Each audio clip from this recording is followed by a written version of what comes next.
নমস্কার বন্ধুরা। আজ বিশ্বকবি, প্রাণের কবি আমাদের রবীন্দ্রনাথ ঠাকুরের জন্মদিন। তার এই জন্মদিনে তাকে শ্রদ্ধার্ঘ্য নিবেদন করছি। তারই একটা রচিত কবিতা বঙ্গমাতা। কবিতাটি আমি পাঠ করে শোনাচ্ছি। পুণ্যে পাপে, দুঃখে সুখে, পতনে উত্থানে মানুষ হইতে দাও তোমার সন্তানে। হে স্নেহার্ত বঙ্গভূমি, তব গৃহ করে চিরশিশু করে আর রাখিও না ধরে। দেশ দেশান্তর মাঝে যার যেথা স্থান, খুঁজিয়া লইতে দাও করিয়া সন্ধান।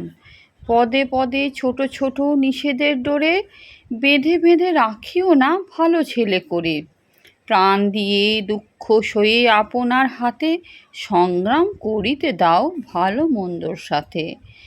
শীর্ণ শান্ত সাধু তব পুত্রদের ধরে দাও সবে গৃহ ছাড়া লক্ষ্মী ছাড়া করে। 7 কোটি সন্তানেরে হে মুগ্ধ জননী, রেখেছ বাঙালি করে মানুষ করনি। আমার এই কবিতা পাঠ তোমাদের কেমন লাগলো অবশ্যই জানাবে বন্ধুরা।